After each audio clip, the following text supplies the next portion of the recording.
Јаболка, мандарини, тиква, бадникови гранчиња, полни кеси и последни подготовки пред големиот христијански празник Божик.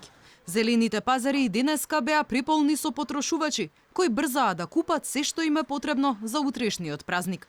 Велат бадниковата трпеза мора да биде посна, а на неа традиционално се послужува посна сарма, гравче и риба. Што најчесто ставате на бадниковата трпеза? Што треба да има? Што треба да има? Сарма, посна, гравче, риба, тоа. Најповеќе. Гравче имаме, имаме тиква најчесто и такви работи.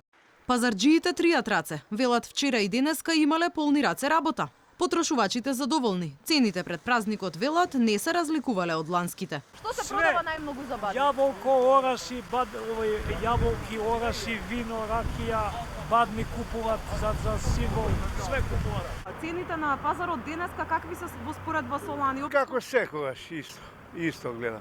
Спремни се и пакетчињата за малите коледарчиња. Тие уште рано наутро преку песна ќе го најават раѓањето Христово. Домакините пак, како што наложува адетот, ќе треба да им дадат подароци за радосната вест.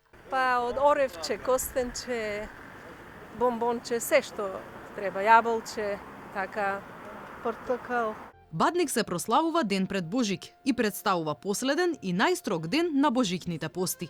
За верниците ова е ден на голема среќа, оти му предходи на денот на Исусовото раѓање. Традиционално во Македонија семејството се собира на вечера за бадник. Се подготвува богата трпеза исклучително со посна храна: сарма, грав, компир, риба, зелник, овошје и друго, што треба да обезбеди богат род на земјоделските култури во следната година. Обичај е по вечерата софрата да не се крева, туку така заедно со храната да остане цела ноќ. Во некои семејства се крши и лепче со паричка, а се верува дека оној кај кој ќе се падне паричката, ќе го прати среќа во текот на целата година.